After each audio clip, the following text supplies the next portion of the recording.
Welcome to Creating Disney Magic with Lee Cockerell. Lessons in leadership, management, and customer service. You can create magic too.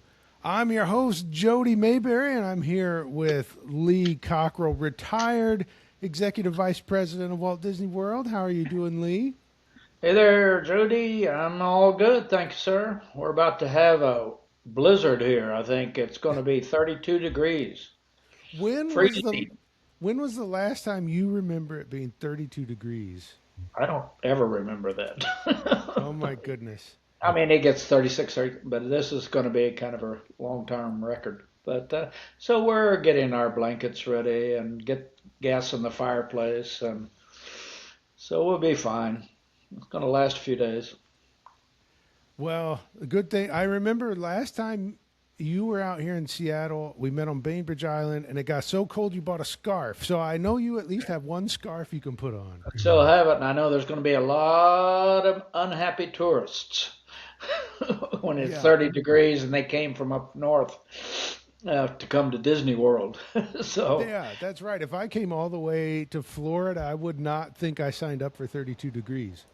just shows you can't control everything. So yeah, Well, if you but want, Disney will be blamed for it, by the way. uh, yeah, of course. Well, if you want to take a vacation, they can our friends at Magical Vacation Planner, they can control so much. Make sure you have a great trip. They cannot control the weather. They can't do anything about it going to be 32 degrees at Walt Disney World, but they can take care of everything else. Make sure you have a great room. You can stay warm in your hotel room at least. You can reach them at 407-442-2694, or if you go to leecockerell.com, there's a banner right there on the website, and that they they will help take care of you. Okay, Lee, I I have a interesting topic. I think this is. I know we've been pulling a lot of listener questions, but I came across something reading volume 52 of the Main Street Leader, which I will give a plug for the Main Street Leader.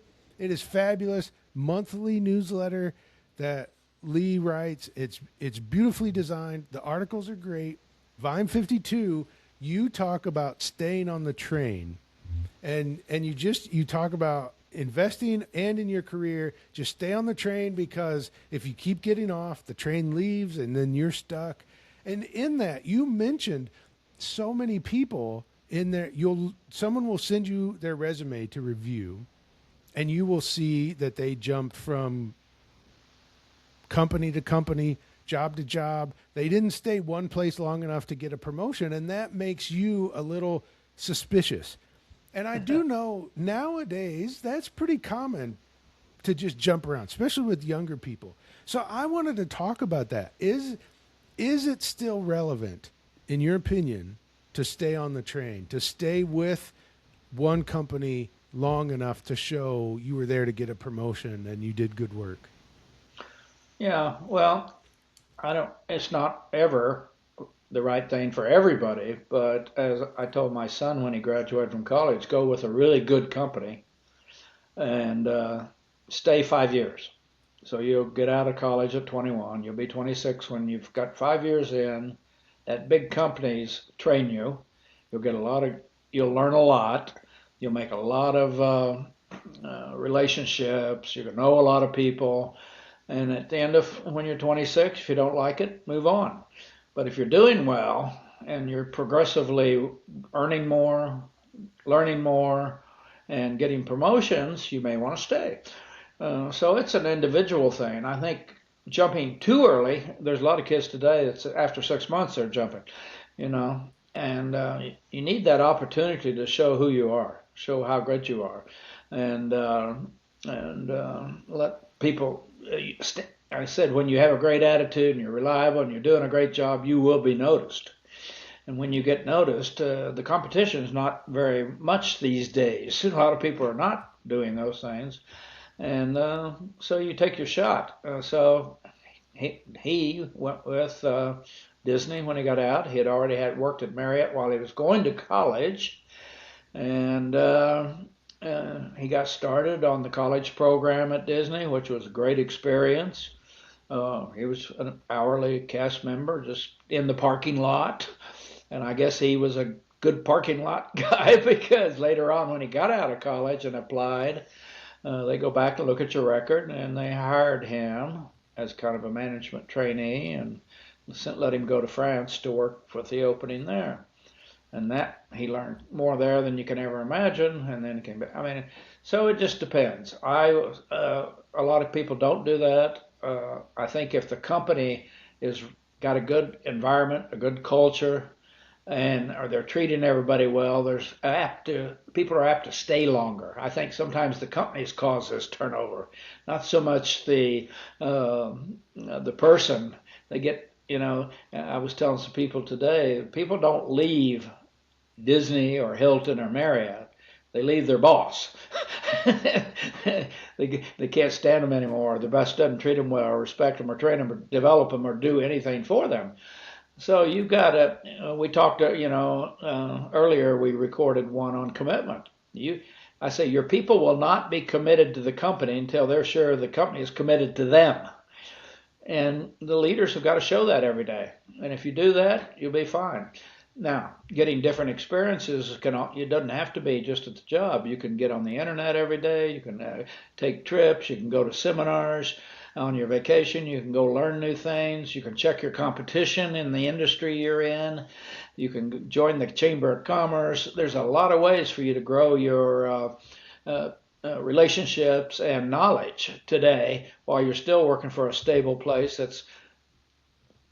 for me, when I wrote an article today, it said I joined Marriott as a restaurant manager, and within 2 years I got promoted and I got stock options at $12 a share, and I still have them.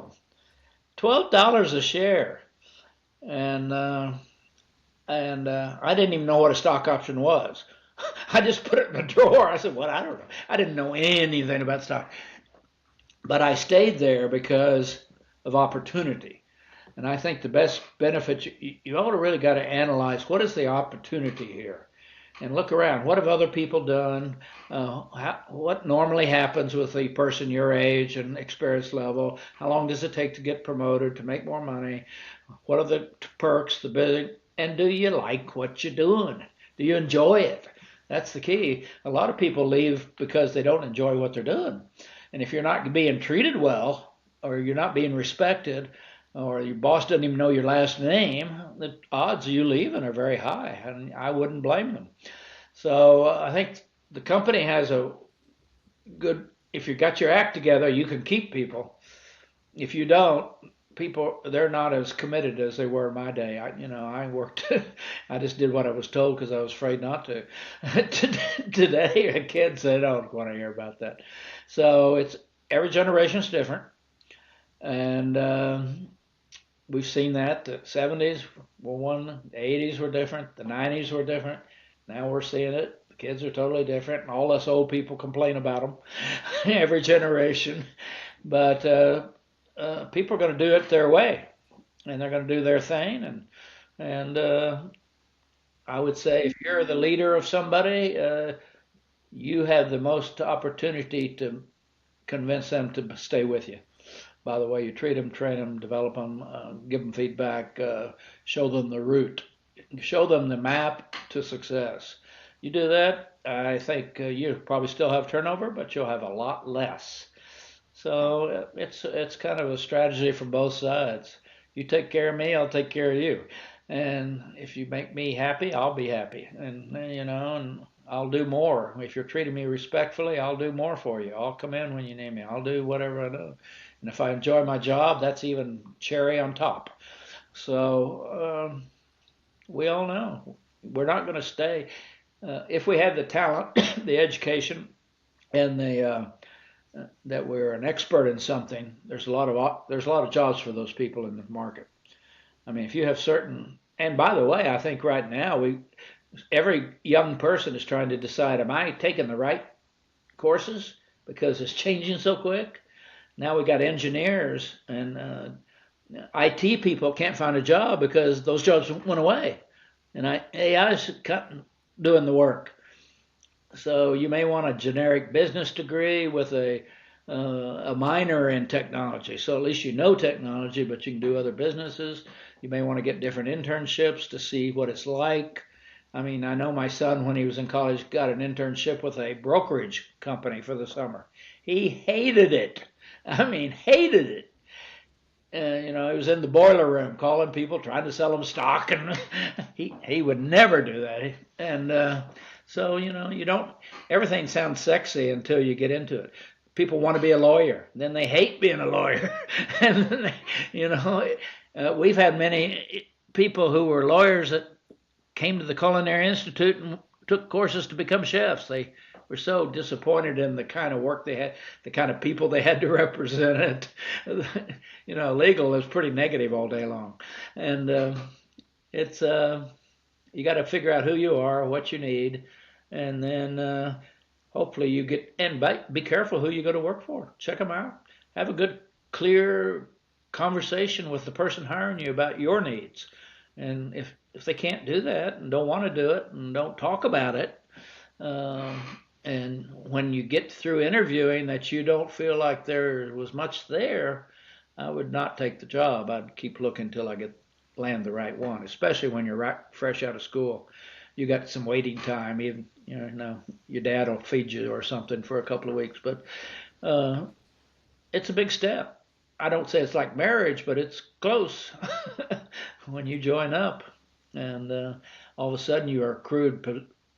Some companies you'll be accrued with your savings and all the things that happen, and then as we talked about earlier, it's hard to leave because you're making too much money now. You hate what you're doing, and people either leave for finances or they leave because they don't enjoy the work, and that's you got to figure out both of those, because if you stay just for the money, you'll be miserable, and if you stay and you're not being treated right, you'll be miserable.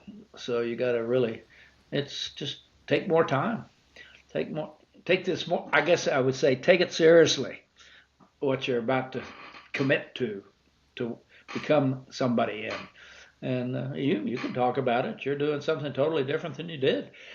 I don't know why you left the bank. Maybe you embezzled all the money. I don't know, but you Yeah, decided you wanted to do something else. I had drastic career shift. I was a financial analyst at a commercial bank, which is exactly what I went to college for, and then I became a park ranger. So There you go. drastic.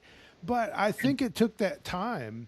I left and became a park ranger when I was 27. I think it took that time to figure out, oh, Yeah, yeah, I did. I'm doing exactly what I thought I wanted to do, but I'd rather be outside as a park ranger. yeah. And you could have easily felt insecure and not left the bank because maybe if you'd have got married and had a couple kids, and then all of a sudden, what are you going to do? So everything adds to the worry of how you're going to make a change if you get in too deep. So don't get in too deep until you're happy doing what you're doing, and then you can go as deep as you want.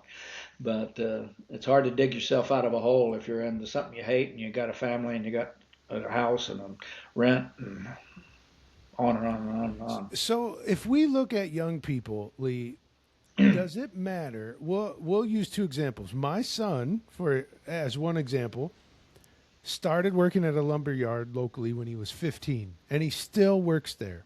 5 years later, still works there. Only job he's ever had. When you see that versus someone else who's 20 and has had 6 or 7 jobs in that amount of time, does that make a difference to you when you're looking at their application and resume? Yeah, when I see somebody that's had a steady, reliable, did their job, and you could get a good reference on them from that lumber yard, that you're looking for work ethic, you're working for how they interview as far as what they want to do, and just be able to explain to me why you've done that and why you didn't go on and do something else. And somebody will give you a shot. Somebody will give you a chance. I'm doing a program for a Canadian company coming up, and the guy owns a lumber yard in Canada. And when I did the deal with him, I said, "You're going to love me because I started in a lumber yard. I unloaded boxcars cement and lumber, and some of the lumber was frozen together when it got to Oklahoma, and that must have been from Canada. and But I learned so much about working hard, being reliable. Those are things that may be more important than the technical. That you're committed, you can hang in there, and you can take the hard days, and you can stick in there, and you have a good attitude, and get along with people. So uh, I'm going to send you a resume I wrote, and it starts out, I was born, and then I started. But everything I said, I played football in high school, and I pole vaulted. Next line, I made 1 touchdown. Next thing, I went to college. I didn't do well. I left. And, just to kind of see, and it all works out. And I think we all need to understand that until you're 25, 26, 27, you probably don't know what you're doing anyway. I mean, with your son, when I was 19, I didn't even know you had to work. I was just like, wanted to party and go out at night. So I wouldn't worry about that. Hopefully he'll take the time to figure out what he really would like to do every day when he wakes up. When you figure that out, and it's okay. He can do a couple more things now and figure it out. Try different things. That's fine. I think that's fine. And then lock in on one thing and be able to explain to an employer why you locked in on that. And yeah. Well, and I think Lee touched on something that's important. Whether or not you've stuck with one job for years or you bounced around, to be able to explain why you did that and what you got out of it. I think that's the most important. It doesn't matter so much which option you did. It's just, can you explain it and what you got out of it? I think that's good, and I think that would be a good exercise for you all for August to explain. And maybe he hadn't even thought about it. What have you learned working there? Try to write it down. I learned about working with people at different ages. I learned about whatever. Because there's a lot you learn when you're a young person working with a bunch of hard, tough jobs and heavy lifting. And what did you learn? Resilience, maybe. So, and I would say the same to anybody. All the things I learned working in a lumberyard and a drugstore gave me the right attitude to get the next job and the next job. Why did I get a job at Hilton? I got lucky. Why did I get a job at Marriott? Because I had worked for Hilton. Why did I get a job at Disney? Because I had worked for Marriott. And why do I have a good consulting business today? It's because I have a lot of experience. Who knew? Did I know that 40 years ago? I would have had no clue. You just build it, build it, build it. And along the way, build your knowledge. Somebody said going to school is expensive. Or I was talking to a group this morning about reading the right things to stay current. And people say, well, those subscriptions are expensive. I said, no, what's expensive is ignorance. That's really expensive. So knowledge is worth a lot. And it's a good way to think about it. Yeah. Well, yeah, this has been good, Lee. I think we've touched on the key. No matter what you do, be able to explain what you've learned, because knowledge and experience, that's what employers are looking for. Or when you go to get a promotion, that's what they're looking for. What they really are, what can you do for me? Yeah, I can be reliable. I can be here. I learn. I'm open-minded. I can work overtime. I can be in when you need me. I can up. You'll be glad you hired me. There we go. All right. Early, Lee and I mentioned the Main Street Leader. It is fabulous. It will help you with things like this very conversation we had today. You'll find you get a lot of leadership advice like this in the Main Street Leader. You can find it at mainstreetleader.com. It's, my goodness, Lee, it's so inexpensive. $10 a month. Did you say the first one's free or what? Yeah, if you go to mainstreetleader.com, you can get the first one for free. Check it out. See if you like it. From then on, $9 or $10 a month. If you just want the newsletter, $19 for Main Street Leader Plus, which gives you a video every week that enhances what you learned. So mainstreetleader.com, go check it out. Until next week, go out and create magic for others.